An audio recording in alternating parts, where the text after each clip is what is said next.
The store was quiet until the sharp voice of the manager cut through the air. She stood with her arms crossed, eyes narrowed at a well-dressed black woman who had just walked in. "You don't belong here." "I'm calling the police," she snapped loud enough for every shopper to hear.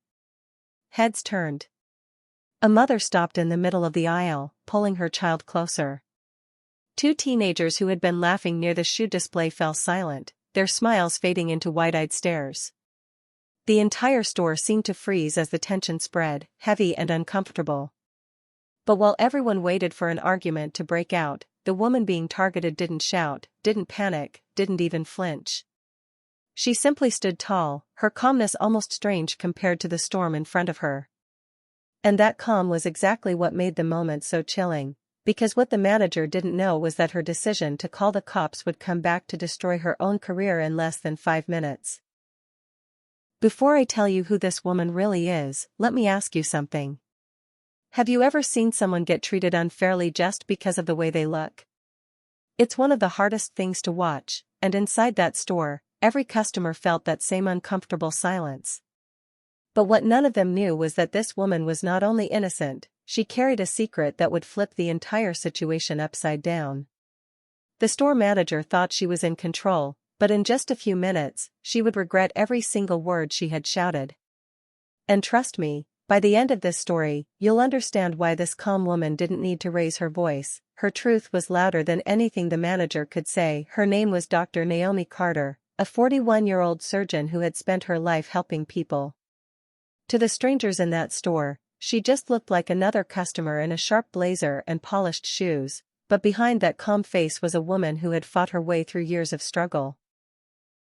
Naomi grew up in a small neighborhood where money was always short, and her mother worked 2 jobs just to keep food on the table. While other kids played outside, Naomi spent her nights studying by a dim lamp, determined to make something of herself. By the time she was in her 20s, she had pushed her way through medical school, often skipping meals just to afford her textbooks. Now, years later, she wasn't just a doctor, she was head of surgery at one of the biggest hospitals in the city. She had also started investing in local businesses and even helped open clinics in poor areas so people could get treated without worrying about money. Yet, despite all she had built, Naomi never showed off. She believed real strength was quiet, and respect was something you gave to everyone, no matter who they were.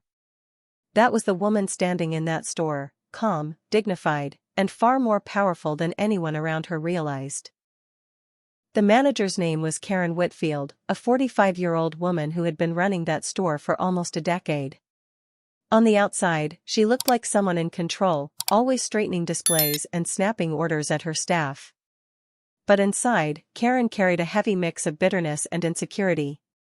She grew up in a small town where her family struggled, and even though she worked her way into a job at a luxury store, she never felt like she truly belonged among the wealthy shoppers who came in every day. Instead of being proud of where she was, she let envy eat away at her.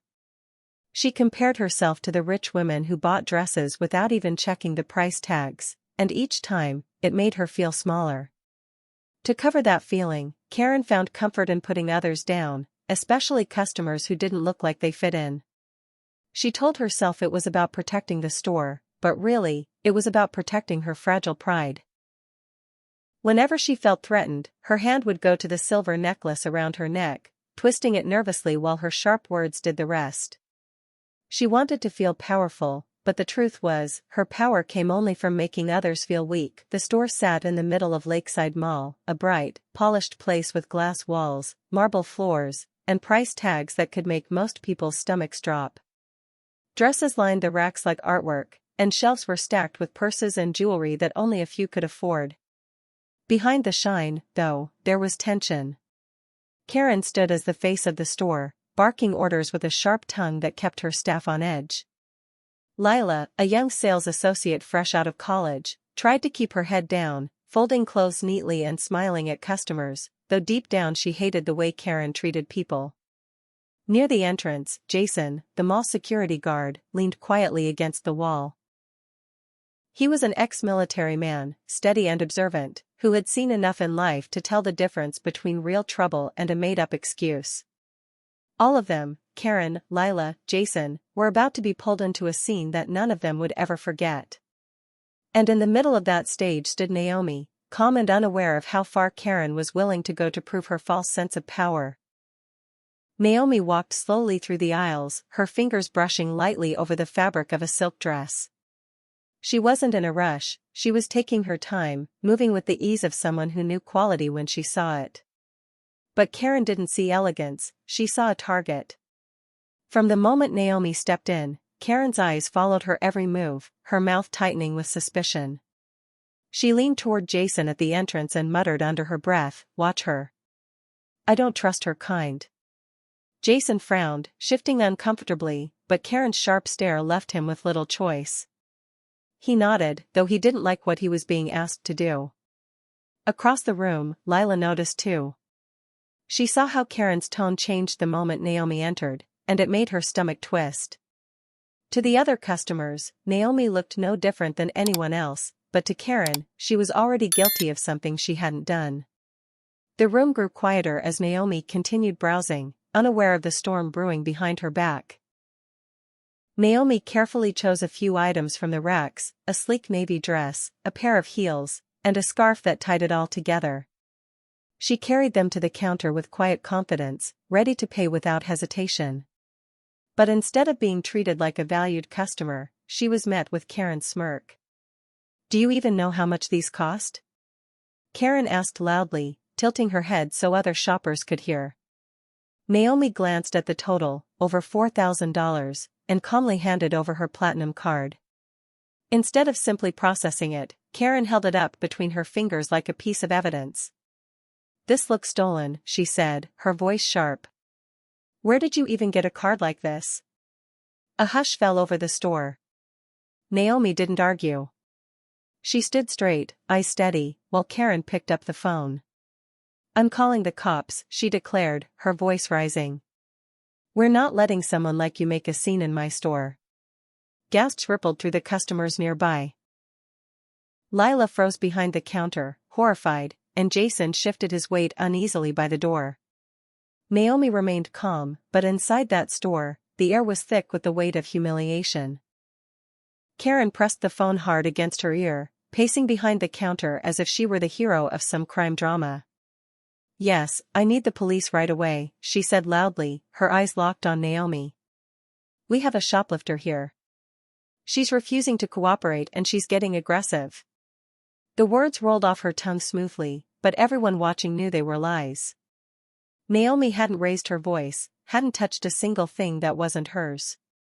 Still, Karen painted her as a threat, her tone growing sharper with every sentence.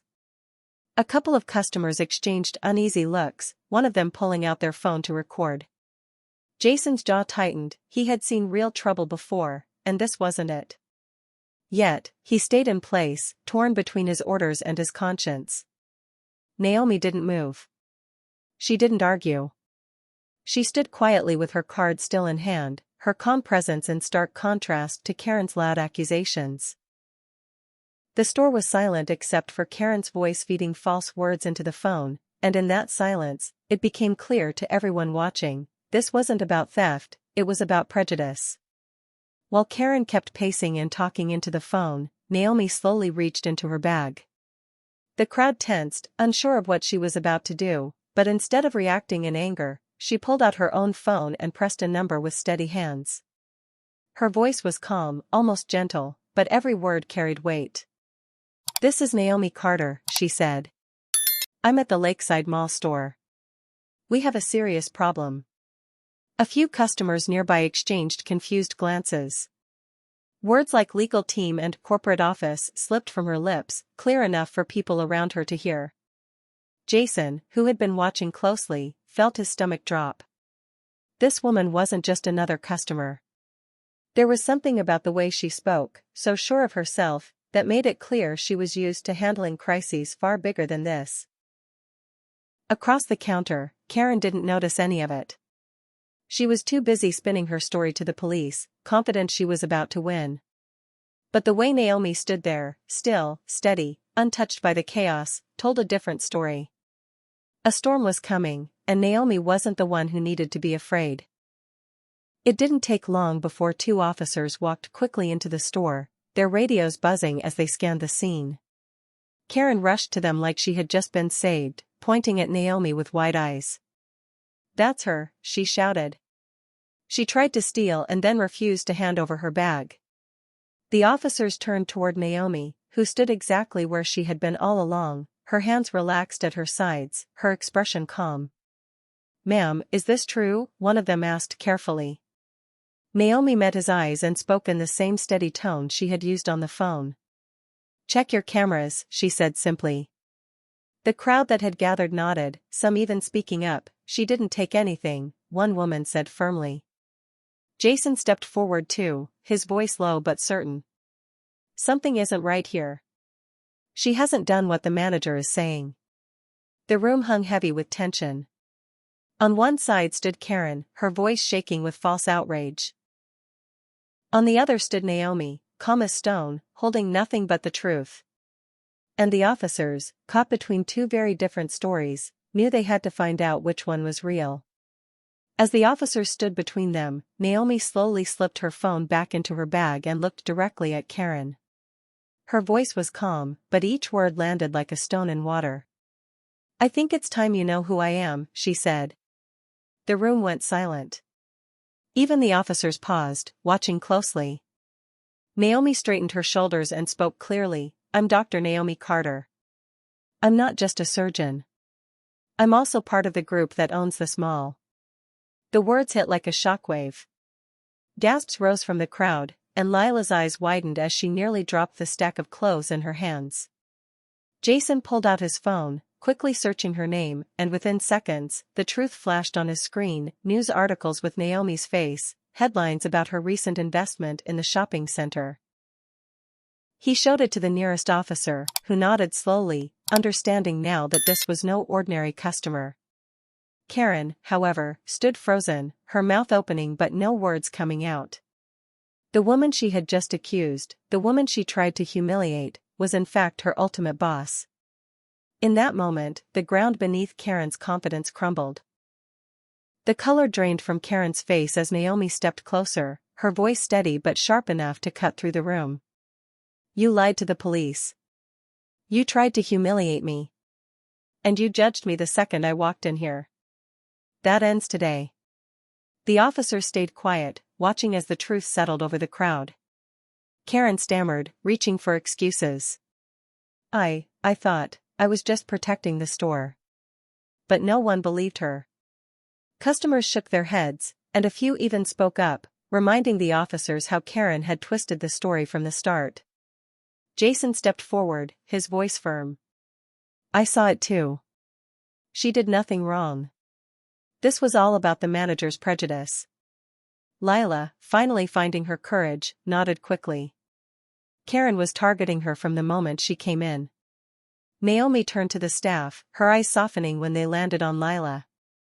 "People like you deserve to be leading this store, not people who abuse their power." Karen's lips trembled, her necklace twisting between her fingers, but it was too late. Right there, in front of everyone, Naomi ended it. "You're finished here. Effective immediately, you're fired." The words echoed through the store, and for the first time all day, Karen was speechless. The store stayed quiet for a moment, the weight of what had just happened sinking in. Naomi looked around at the faces staring back at her, customers, staff, even the officers who now stood with their arms crossed, no longer seeing her as a suspect but as the victim. She spoke clearly, not raising her voice but making sure every person heard her. "This is why we must treat people with respect, no matter who they are or what they look like. You never know who is standing in front of you, but more importantly, everyone deserves dignity." A soft murmur of agreement spread through the crowd, then applause broke out. Phones were still recording, and within hours, this moment would spread far beyond the walls of that mall. Lila stepped forward to help bag Naomi's purchase, her hand still shaking, but this time with relief instead of fear. Jason gave Naomi a respectful nod, grateful that she had shown such calm when things could have gone much worse. Naomi left the store with her head held high, not because she had revealed her power, but because she had reminded everyone of a simple truth: Injustice will always come to light, and when it does, it changes everything.